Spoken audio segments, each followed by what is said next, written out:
session really on trying not to copy innovative culture and growing your own. Now, innovation is a strong word. It depends why you're here. Now, if you're sat here because you think innovation is all about technology and you need to buy more iPads, or you want your children to be tech savvy for the 21st century, this is not what this session is about, and it's fine if you drop out right now. This is about how you grow a culture so that innovation can flourish. Something that isn't an add-on or a bought-in. It's something that has to be grown from scratch. Now, I've not got the opportunity to speak to every one of you and to know your backgrounds, but I'm going to assume this afternoon that we have some leaders of schools and maybe we have some teachers as well. There is takeaways for everybody here. It is aimed at senior leaders and about looking at yourself, but actually a lot of what I talk about is true for the classroom as well.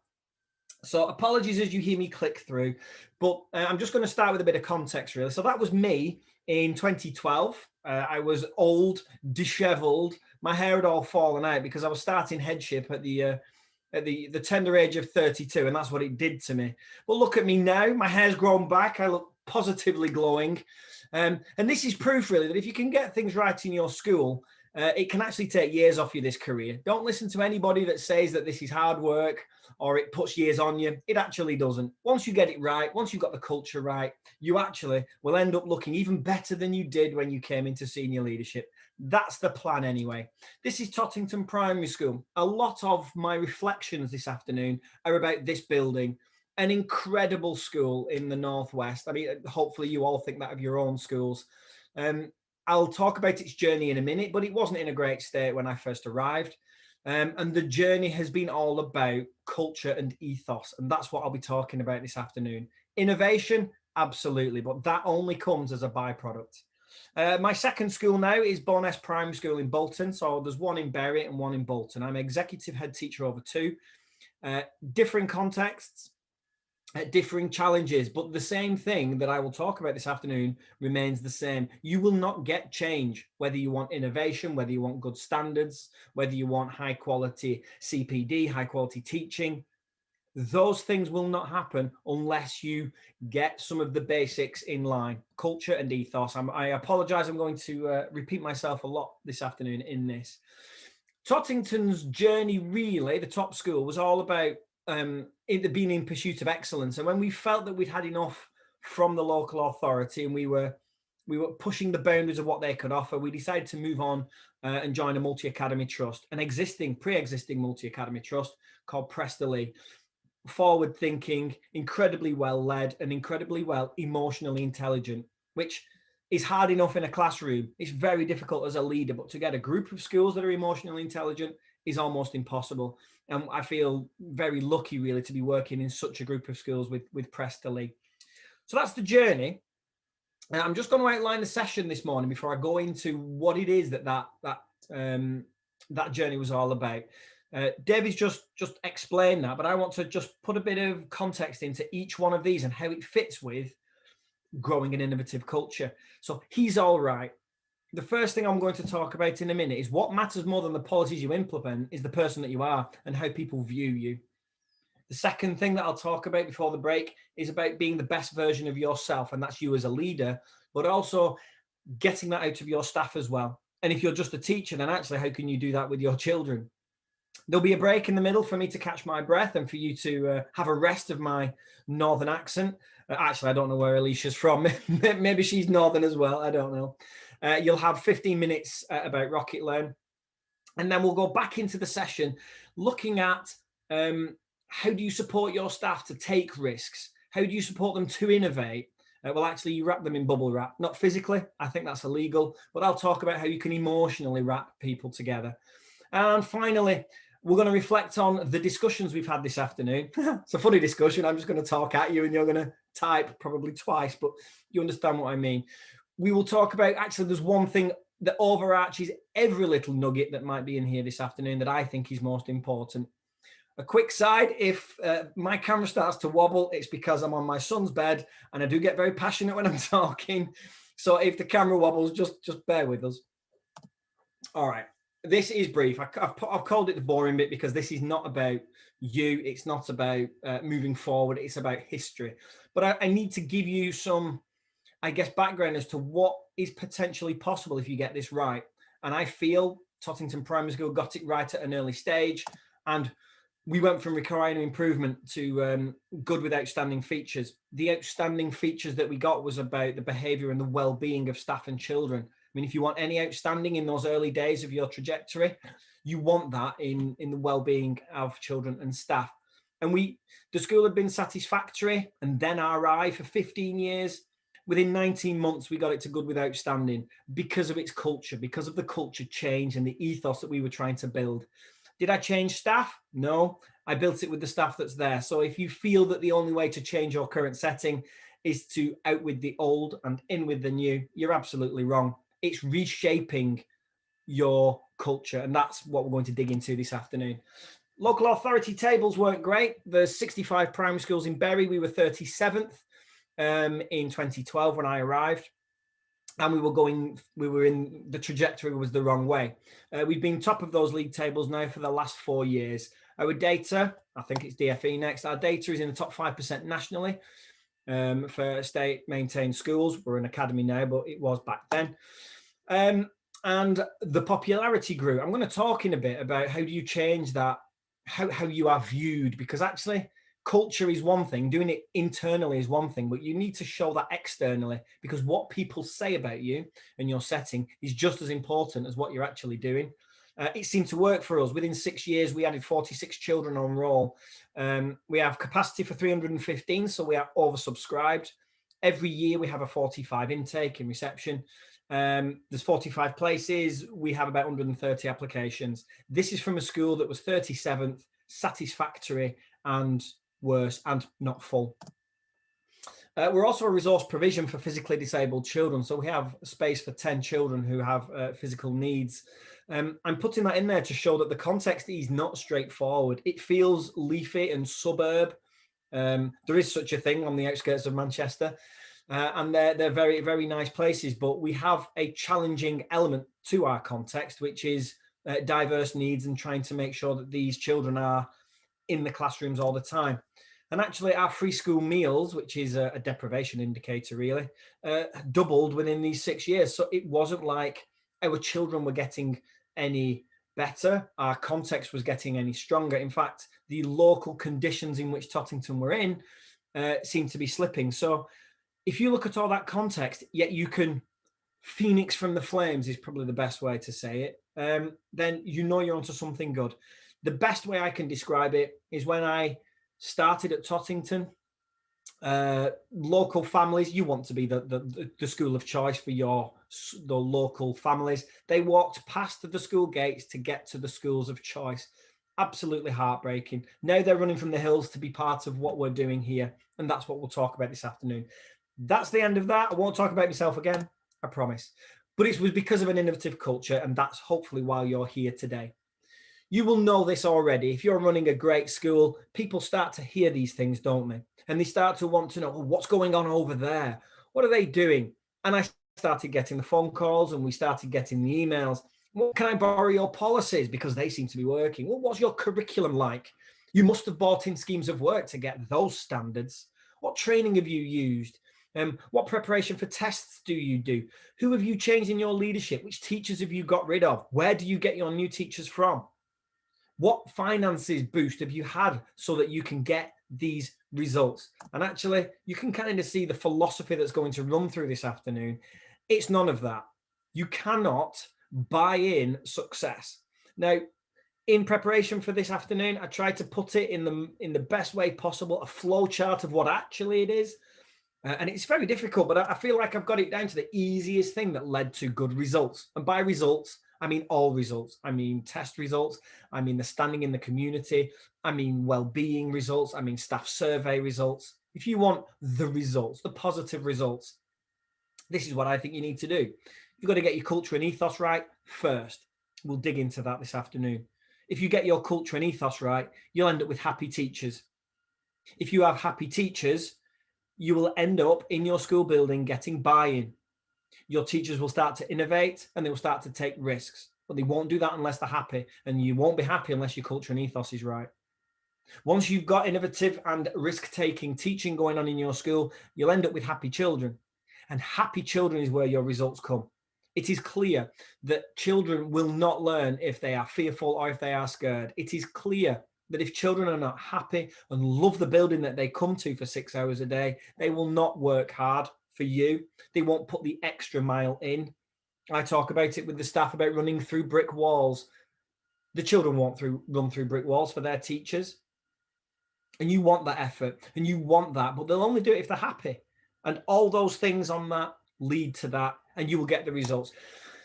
This afternoon is about the top two, really, culture and ethos and happy teachers, because if you look carefully, the bottom three are actually byproducts. You'll get buy-in naturally if you've got happy teachers. You will get innovation and risk-taking naturally if your teachers feel safe. I'll talk about that later. You'll get happy children and results as a byproduct of happy teachers and a very strong identity and culture and ethos. Two things already, and I'm only on probably slide 4. One, I hope you can see how passionate I am about this, because I am frustrated by the people that think you can buy in success. And I mean success in all levels, not just in career. You cannot buy it in. It comes with graft and it comes with consistency. And secondly, I hope you can realize that there are hundreds of things that could be on the next set of slides about what you should be doing, what you should be buying.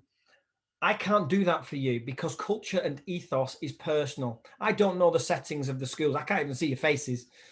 But what it tells me is every single school in this country is different. 23,000 schools, primary level, they're all different. So the way your culture is built is dependent on the community that you serve and the people that are in your building. And by that, I mean your children and the staff that you currently have.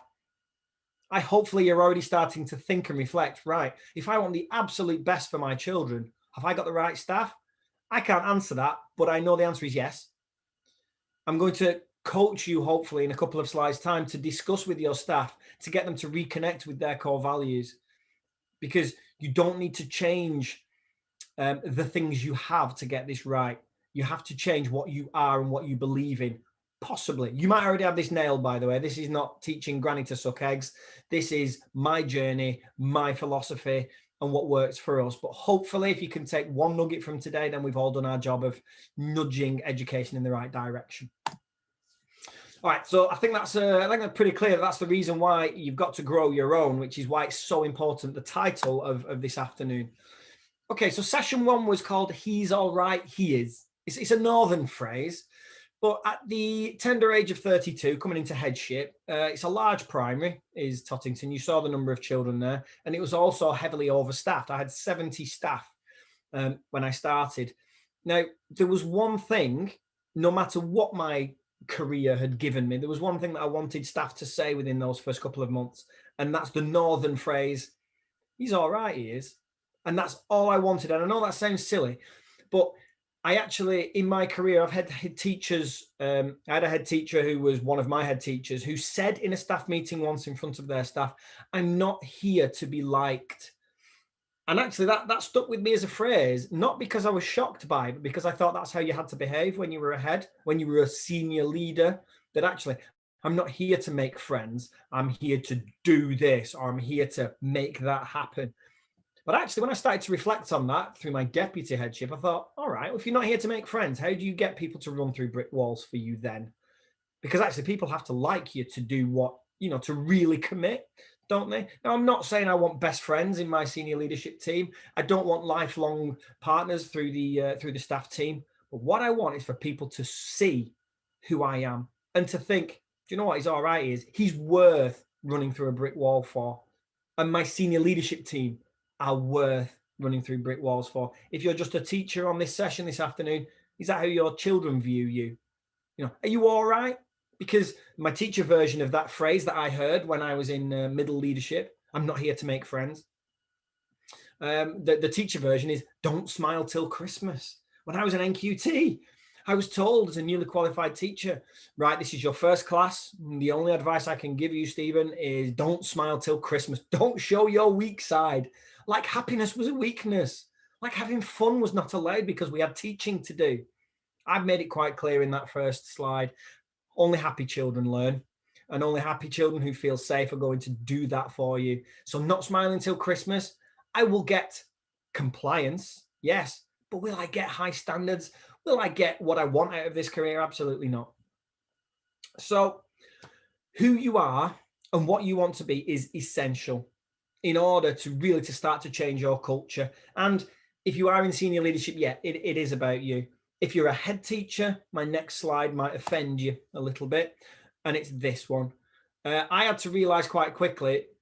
I mean, I can blame it on my age. I don't think it was my age. I think it was just change. I had a set of staff who've been there, some for a significant amount of years. Some staff have been there for 25, 30 years. People don't like change. But what they also don't like is a head teacher who thinks he's all that, regardless of age. So I've got news for you, head teachers. If you think you're all that, you're not. This is just a job. We go into it. We give our all. Dear me, don't we give part of our lives to get this right? But you're not all that. And the sooner I realize that, the better. What do I mean by you're not all that? Well, 6 weeks before I started at Tottington with my 70 staff, I was a teaching deputy in a different school, which was smaller. So 6 weeks of a summer holiday before I led this school. So did that 6 weeks give me huge knowledge? Did I become the all-seeing eye from the Lord of the Rings? Absolutely not. That 6 weeks gave me nothing apart from fear, trepidation, and dread. So I didn't change over 6 weeks to have all the knowledge to lead a school. So I couldn't really change the person I was either. I couldn't go in thinking I was all that now that I had the title, because what was in my head hadn't changed for 6 weeks. I read a couple of books. I had a walk around the local estates to try and get bearings of the type of community I was about to serve, but I didn't get any more wisdom. A couple of other things that, and apologies, I never know. I've done this in front of 5 people. I've done it in front of 500, this slide. And I'm always conscious that I could be upsetting somebody by what I say. So the rider is that this is an opinion, but I don't have my own parking space. What does that tell the rest of your team? That you're more important? Why are you more important? You get paid more? Yes. There is hierarchy in schools. Yes, of course, but that's hierarchy. It is about accountability. You're a bit more accountable than everybody else, and you've got a bit more responsibility. You might have to make some big decisions, and they do end with you. Does it make you better than anybody else? No. So what does having a car parking space of your own actually say? I know some of you are chumming under your breath now. Well, it's because I have to go to so many meetings and I've got to get out of the car park quickly and swiftly. Well, just park somewhere else if you've got a meeting that day, because I don't like the idea that you have your own parking space because you're better than anybody else. It might not be for that reason. My question is not why you have it there. It's how is it perceived by everybody else? Because if you want to create a culture where everybody's in it together, you're not going to do that by seeing hierarchy as I am better than someone else. Another bugbear of mine, apologies if this upsets you, is people who on their emails and letters and school letters to parents put letters after their name. So honestly, if I wanted to do it, I could probably get a majority of the alphabet after my name now with the courses that you do and the qualifications that you need. But why would I put them after my name? What's the purpose of that? I know why I would do it. I'm proud of that. Of course, I'm proud of my career. But what does it say? I'll ask you again. What does it say to your stakeholders? What does it say to your teachers? They say, well, I'm cleverer than you. But are you?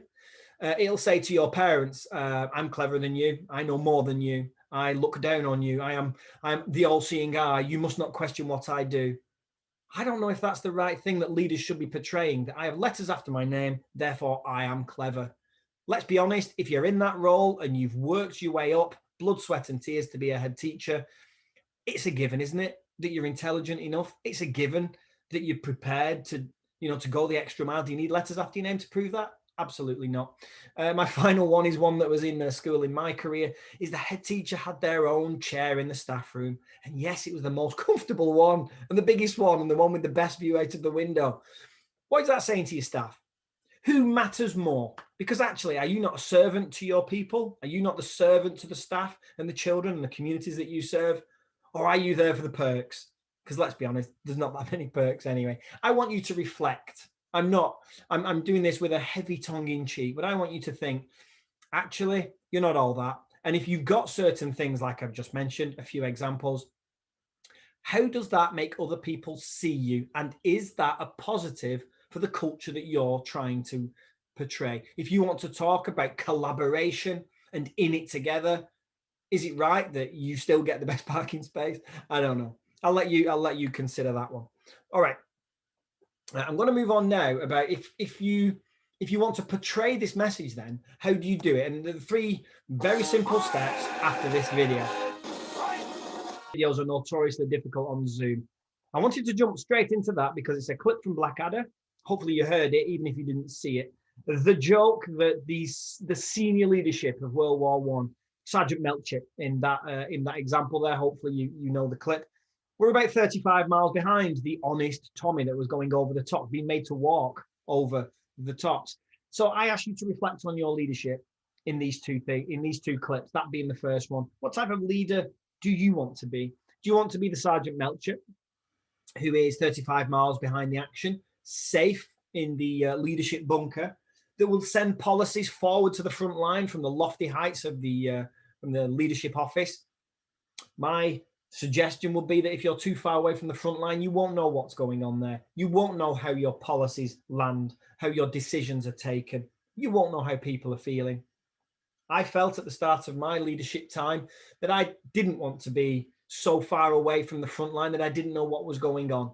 Let's be honest, in World War One, the phrase was coined. It was lions led by donkeys. Couldn't remember the phrase then. Lions led by donkeys. And if I'm honest, I know schools like that. And that is probably because of some of the disconnect between the Tommies on the front line and the senior leadership. Do you want that for your leadership? You might have letters after your name, but do you want to be connected to your staff or not? Because if you want the right culture, I think you need to be a bit more like this next guy, Leonidas, the leader of the film 300. Hopefully you can see this clip. If not, it doesn't really matter. You can hear it, and you might even be able to spot where I've dubbed in some sound as well. Just a quick check. Is everything all right, David, on the tech? Because I don't think you can tell where I've edited that in there. The point I show you that clip is it is a bit like lunchtime at Tottington, if I'm honest. I see the midday supervisors lining up with shields, waiting for the onslaught of the children. But there's a leader in history as well as in the film that led from the front, that wanted to be part of the action, who roused the troops because of the fact that they were connected. You can have the same speech done by Sergeant Melchett and by Leonidas, but I know which one will land better. And that's my point here. I wanted to be the second one, and these are the 3 simple ways that actually really early on, if you want to get people to understand you as a leader, that I think you need to follow. The first one is decide who you want to be. Now, hopefully it'll be very, very closely connected to your moral compass and who you are as a person. But actually, sometimes some settings may need you to be slightly different, a slightly different person. Either way, you need to decide who you want that to be. My next tip is that you need to let people see it. For me, for example, I wanted to be relentlessly positive. That relentless positivity comes back later on.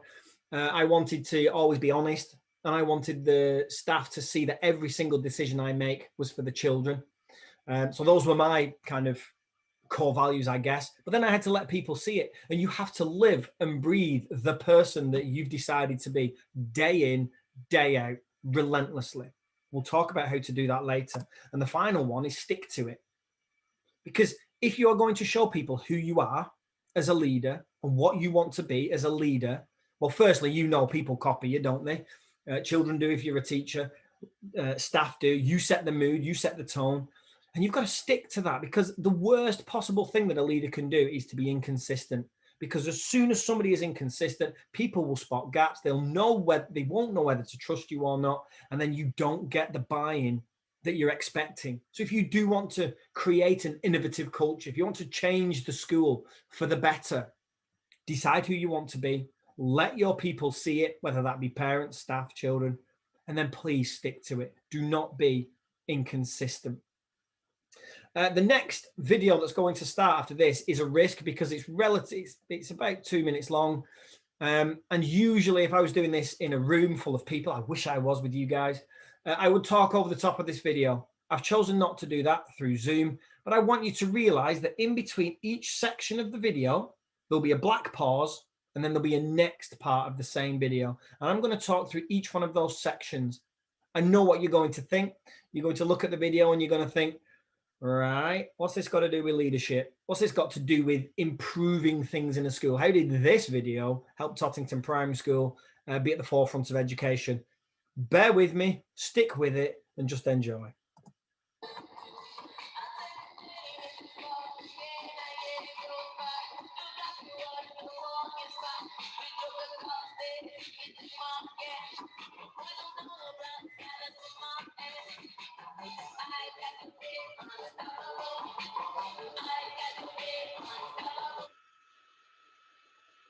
Clip 2.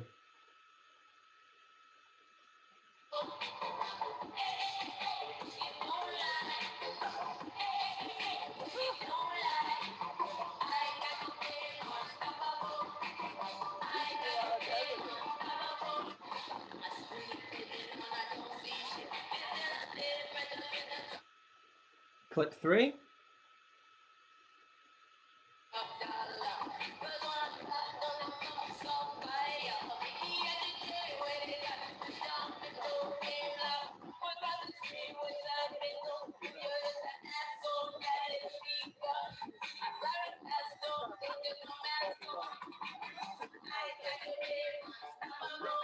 And finally.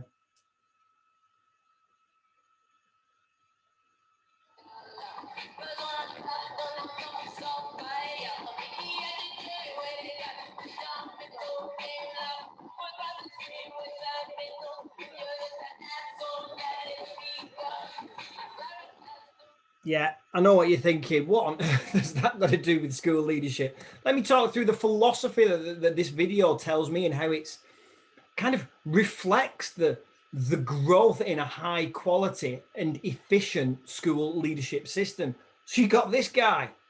Now, that wasn't me. You'll be happy to hear. I often reflect and think, oh, that's me. It wasn't actually me. I don't know where this clip is from, but that is not me. Please, I'll put that as a disclaimer.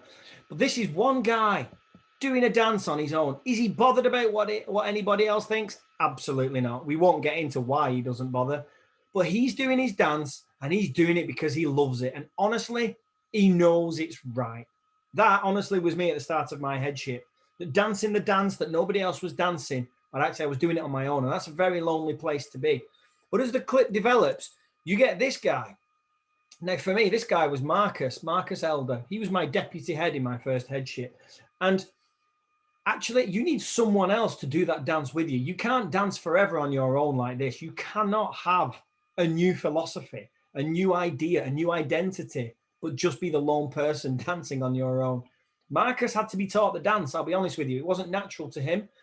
We had to sit down and have a conversation. This is the way we are going. This is who we are going to be. This is how you do the dance. I had to grab him by the hands and swing him around a little bit on the grass verge.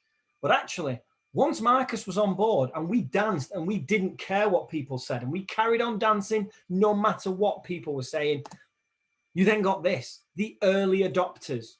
Now, the early adopters of a new philosophy or change for Tottington and probably for most schools are two sets of people. The first set was the senior leadership team. They wanted to be part of this new dance. They either did it because they believed in it or they felt they had to. But either way, we did it long enough and everybody bought in. The senior leadership were in that early adopter phase. And also with some key teachers, they weren't chosen. They were just ready for change. I explained that Tottington was on a journey in the wrong direction when I got there. But some, like I said, some teachers were there for 25 years. But some people wanted change. The head teacher himself had been there 27 years. So early adopters were teachers that were ready for change and jumped on the new dance, whether they knew the moves or not. And soon, and slowly but surely, this happened. Everybody was dancing the same dance. People on the clip, the camera pans round to the hillside and people were running down the hillside to join what was going on here. This could be your school. People will run from the hills to be part of something amazing. But if we pull back all those people, who's in the middle of all of that crowd? One guy dancing the dance and not caring what other people think, but he knows it's right. So hopefully you can understand the need for that clip, because actually, if you don't get the dance right, if you don't know who you are, you need to sort that out. And then you need to let people see it and stick to it. And when you stick to it, that is what can happen. Not dancing in a field, I mean buying.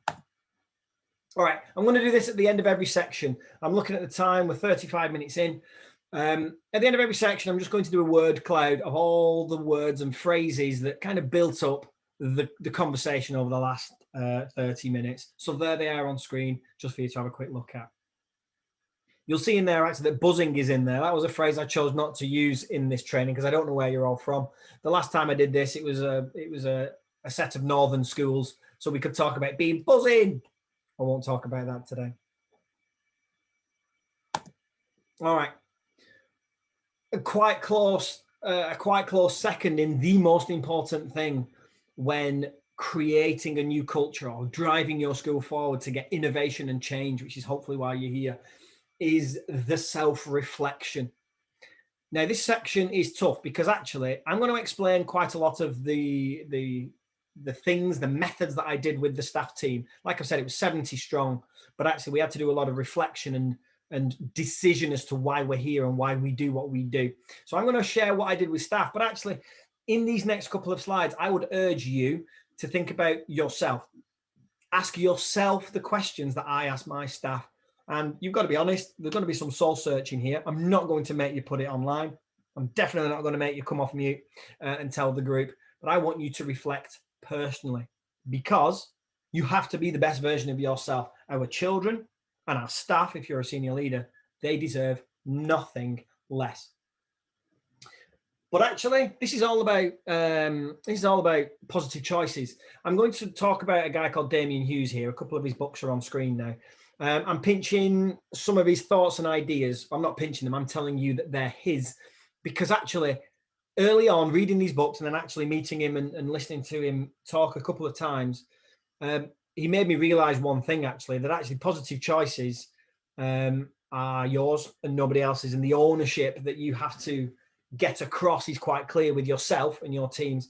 He talks about having complete control in everything you see. The three examples he gives are the Man United white line. He was a psychologist working with the Man United team, Damian. And he explained that at the Carrington training ground, Sir Alex Ferguson had a white line painted on every entrance onto the training pitches. And he did that for the students, for the actual players, for the reserve players, for everybody that walked onto that training ground pitch.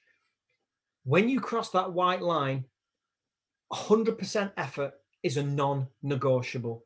When you cross that white line, you have to put in everything you've got, because you are part of Manchester United. You are part of something bigger than yourself. You are responsible for what happens when you cross over that white line, and we expect to see the best.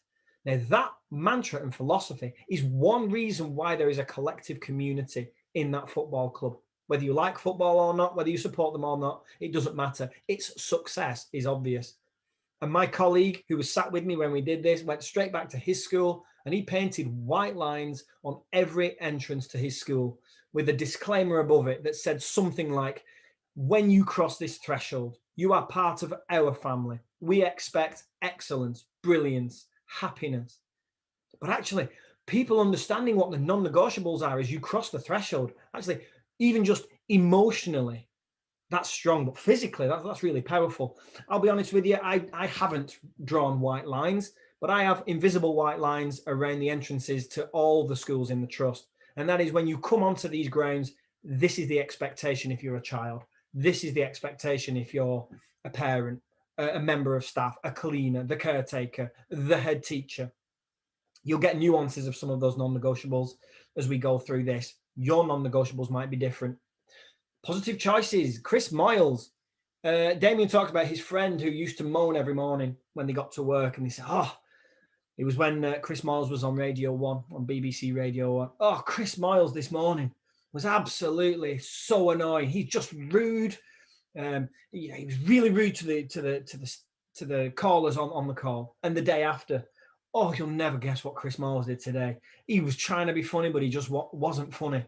And the obvious choice is here, well, turn him off then. Turn him off. If you don't like Chris Moyles, then don't listen to him. And you'll see that philosophy that Damian talks about is going to come into the next part of this training. Because actually you might feel like that about this training. Oh, this is this is going to be rubbish. I've not really got the time for 2 hours of some northern bloke whittering on. But if that's the case, then well, that's what you're going to get, because actually seeing what you want to see is really important here. If you think it's going to be rubbish, it probably will be. The idea that if you're thinking of buying a new car, I'm thinking of getting a new Audi. And since I've decided on which model I want, I've seen hundreds of them, because you see what you want to see. They say that when my wife's pregnant now, actually, but when you're pregnant, you see loads of people with baby bumps, because you've been honed in on the fact that you're going through this, and then you start to see other people. It's the same with staff training. If you go into a staff meeting or this training, that if you go into a staff training expecting to be bored, you'll probably be bored. If you go in expecting to be annoyed, you'll probably be annoyed. And let's be honest, not every staff meeting is excellence from start to finish. Neither is this one that you're sat in now, but you'll get something from it if you see what you want to see. So I implore you, no matter where you are and what you do, you've got to make sure that you and your staff are making positive choices. I put it in these two phrases to my staff. If you're not happy about it, change it. That's the Chris Moyles philosophy. And I'm going to talk about in a minute how we do that with our staff. But if a staff's moaning, then get it sorted. If you're not happy, every day the noise in the dinner hall, I'm sick of it. We'll do something about it then. If it's going to annoy you, it needs change. But if you're not prepared to change something, then you cannot moan about it, and you cannot be frustrated by it, because you have the control here, and you have the control to look at things positively as well. I said this to staff in one of my first ever meetings, and most of them nearly fell off the chair. If someone's moaning, I ask you to challenge them, because honestly, we all work in schools. We know what it's like. There are whisperings in corners, people talk in meetings, people talk after the meetings about what's been said in the back of classrooms. There's debate about something that somebody's not happy with, or someone who said something. And I wanted everybody to own this, because that's not a senior leader's job to deal with every single thing that somebody's not happy with. In fact, it's theirs. So I wanted to empower my staff teams to say, all right, if somebody moans at you, you have my permission to say to them, so what are you going to do about it? How are you going to change that? Because instantly you'll realize some people don't want that power. They want to moan about it, but they don't want to have the responsibility to do something about it. But I think they have to. And we have to hold up that mirror as senior leaders to make sure that they do. Right. This is the bit that if you want to type in the chat, you can do. This is something that I did with the staff, and something I suggest you do with yourself, and something I suggest you do with your staff, because it will give you an insight into how positive they are and how much control they have over their choices. I asked the staff, why do you choose to work in a school? Did you do it because it was a good idea? Did you do it because you were led by your mind? Did you do it for the pay and the perks? Well, no, I didn't, because the pay's not that good, and the perks are a pack of pens every 6 months maybe that I need to bring home. There's limited pay and not very many perks. I didn't do it for that. It's definitely not an easy job. I enjoy it. I love it to pieces. I hope you get that from this, but it's not an easy job. Did you choose to come into education because it's an easy commute? Did your mind tell you, well, that's an easy job, that's just down the road? I've had people in interviews who've said that, and I've had to say, well, unfortunately, I think this might be the wrong school for you then, because you don't work at any school because it's an easy commute. You do it because you want to make a difference. That's kind of a hint as to the bottom thing there. Did you come into education because you don't have to think too much? I bet you didn't, because your mind doesn't make the decision to come into education, does it? The heart does. And these are some true to me, and they might be true to you. I hope they are. Did you choose to work in a school because you wanted to do it since you were a child? I did. Did you want to work in a school because it makes you feel great? I hope so. That's a feeling, isn't it? I get a buzz. There we go. Northern phrase. I get a buzz from helping others. I want to make a difference. These are the phrases that if you really dig down to why people join this career in the first place, that's why they did it. Because you've got to be mad to work in a school, making a difference. And if, yeah, I know, time takes that away from you, and the stresses of the job, and the children, and the people you have to work with, and the long hours that you put in can erode away that core value. But your job as leaders is to remind people of that, because it was the title of this section, the children and your staff, they deserve nothing less. I'm going to end this session before handing over in the next 15 minutes. It's all in the same vein, really. It's this idea of being the you that you want to be. I've done this with staff and I do it with myself relentlessly.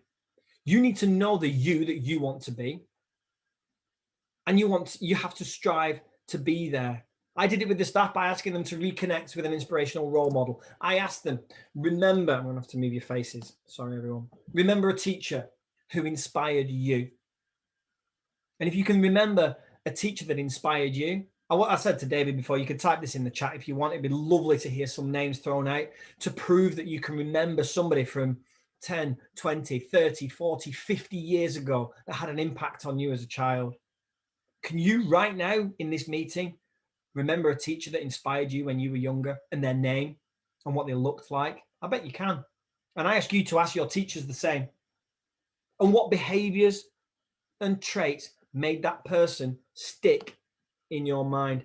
I'm going to show you an image in a second, but I'm going to give you 20 seconds now to think back about your life, your childhood, and whether there's been an educator in that childhood that made a difference to you.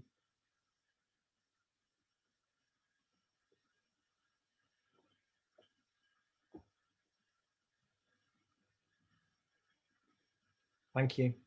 If you want to share it in the chat, then please do. David will read them out in a second. And if you've not, then my heart breaks for you, because actually, isn't that why we do it? Do you not want to be inspirational for the next generation of adults?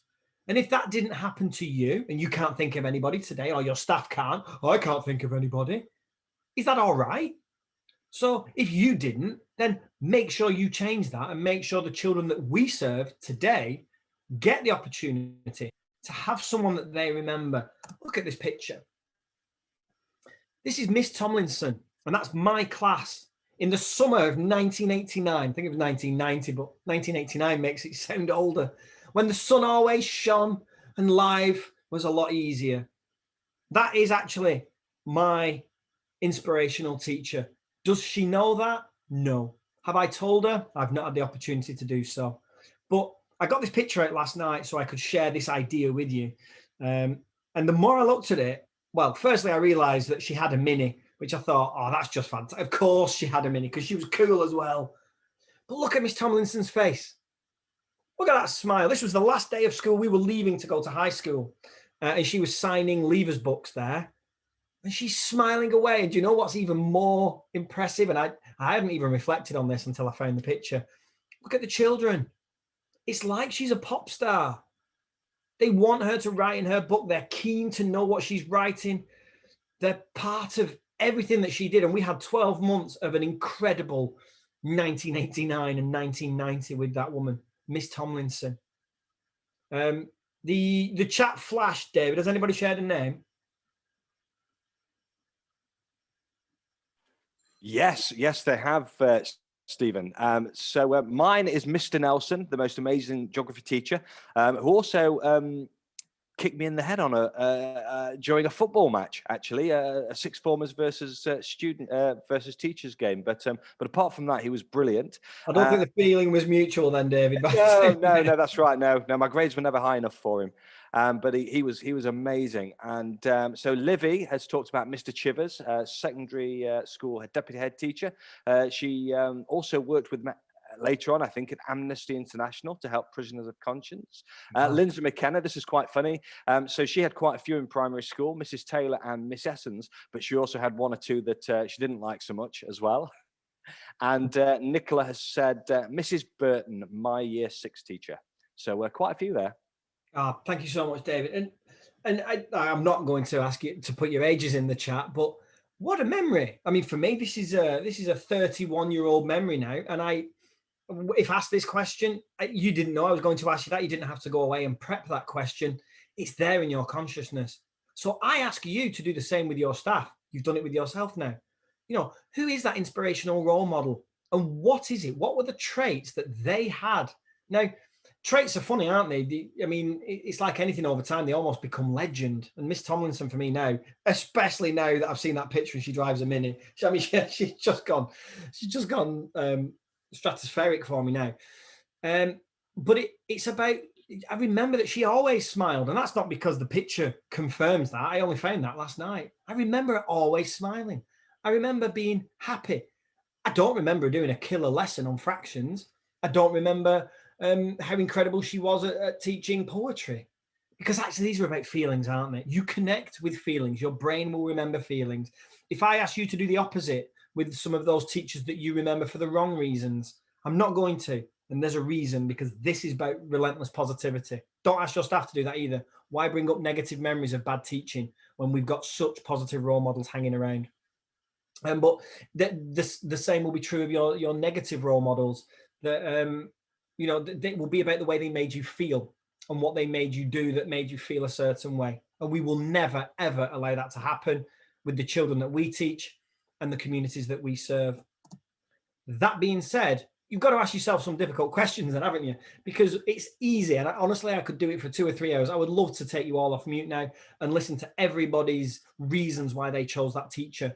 But it's history and it's lovely memories. How does that change who we are and what we do? Well, you've got to ask yourself some difficult questions then, haven't you?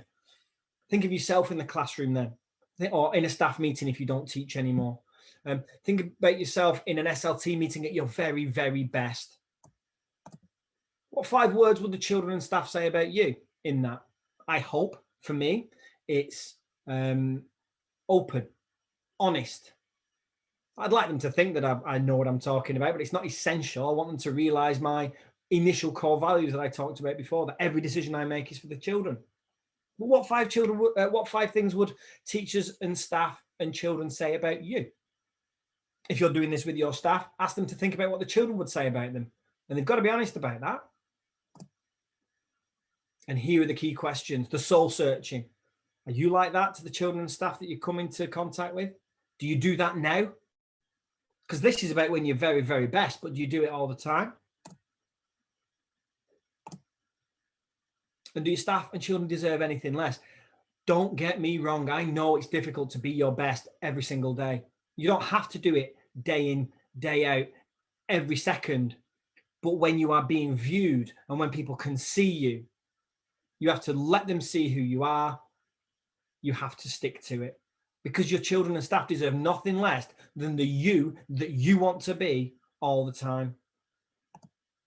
I'm going to go through some barriers and then I'm going to finish this section, because there are barriers to the you that you want to be. So it's easy for me to say, right, so think about who you want to be when you're at your best. Now go and do it. Off you go. Staff won't be able to do that either. You have to challenge their thinking, because things do stop you being good all the time. But, and this is a big but, I had this as a staff meeting starter for weeks and weeks and weeks to get the idea about these things. That, do you have a choice? So if something is stopping you being the best, do you have a choice about any of these? Oh, my car broke down on the way to work in the morning. Oh, it's got me in a really foul mood. Well, that's not the you want to be. But do you have a choice about that? Can you control the fact that your car just broke down? Because if you can change the thing that stops you being good, then do something about it. That idea that, oh, it's not my fault that I'm grumpy all the time. It's my teaching assistant. She's driving me mad, right? And do something about it. Work through that problem. Tell senior leadership. Try and drive forward change so that everybody's happier. And if you don't have a choice about the thing that stops you being good, then don't let it affect the you that you want to be. Oh, the car broke down this morning. Well, but you can't control that or change it. So why would you bring that into work? Because you can't let external things that you can't control affect the you that you want to be. And actually, in front of your staff and in front of your children, they deserve nothing less than the absolute best of you. Are any of the things that are stopping you being brilliant the staff's fault or the children's fault? Well, if they are, do something about it. If you're really frustrated, really gets you down every day because the quality of teaching in those 2 classes is not good enough, right? Do something about it. Because if it's not the children's fault or it's not your staff's fault, then don't let them see your mood. If I had you've had a huge argument with your partner and you go into work and you're in a stinking mood, is that the children's fault? Is that the staff's fault? No, then don't let them see your mood. I had a head teacher in my early career, and when she came down the path of the school, the secretary would choose the mood she was in by the look on her face and the way that she walked, would run round each class and tell you whether it was a hard hat day or not. It's a hard hat day, Stephen. And those were the days you had to avoid the head because they were in a bad mood. And that's so highly inappropriate. And we lived under fear unless she was in a good mood, and then everything was all right. You have so much power as leaders, you know that. But actually, if you are relentlessly positive, then you are setting the right mood consistently, because yeah, there are things that stop me being the person that I want to be, but I will never let the children or the staff see that, because it's not their fault and they can't change it anyway. Only I can. To finish off, these were the phrases. Wherever possible, your children and staff deserve to see the you that you want to be every single day. They deserve nothing less. And I say this to my staff: we will be the ones our children remember when they grow old. Miss Tomlinson was my top of the shop. Coming in a close second was Mrs. Mulliner. There she is. That is me. And you are not allowed to put in the chat anything about my fashion sense and the decision on that hoodie. So if I see the chat flashing, I'm going to leave the meeting and not come back. It was cool at the time. It was the late 80s, early 90s. Anything goes. And I decided on that. My point is, I remember these people, and I remember them because honestly, I think they were the person they wanted to be. It was easy back then, Stephen. Teaching was a different game. It was easy for them to be happy. Absolute nonsense. You choose how you want to be when you walk through your school. You choose how you are in staff meetings, and you choose the persona that you want to portray. And if it's anything less than absolute brilliance, then you're doing a disservice to your staff and your children. Relentless positivity is a non-negotiable, no matter what, in every school in which I work, and will be forever. And I will force it upon you right now to make sure that relentless positivity is a non-negotiable in your schools. Now, you're going to have crosswords, you're going to have fallouts, but they happen behind closed doors. I've told every single member of staff, if you're having a bad day, if you're having trauma, if you're having something's happened, you've got ill members of staff, you're having fallouts, I will be there 100%, and we will talk it through, and I will support you, and I will give you time off. But we have that conversation in my room with the doors shut, because when you walk around this school and you portray yourself on the corridors to other staff and children, you will be relentlessly positive. I talked about it as skipping in over my imaginary white line. You skip into Tottington in the morning and you're sad to leave in the evening. Because actually, the more you do that, even if it feels fake, it becomes the norm. Most importantly, children will copy it. What you put value on is what is done and what people will copy. If you put value on frustration and anger and talking badly and discussions in corners, then that's what people will do.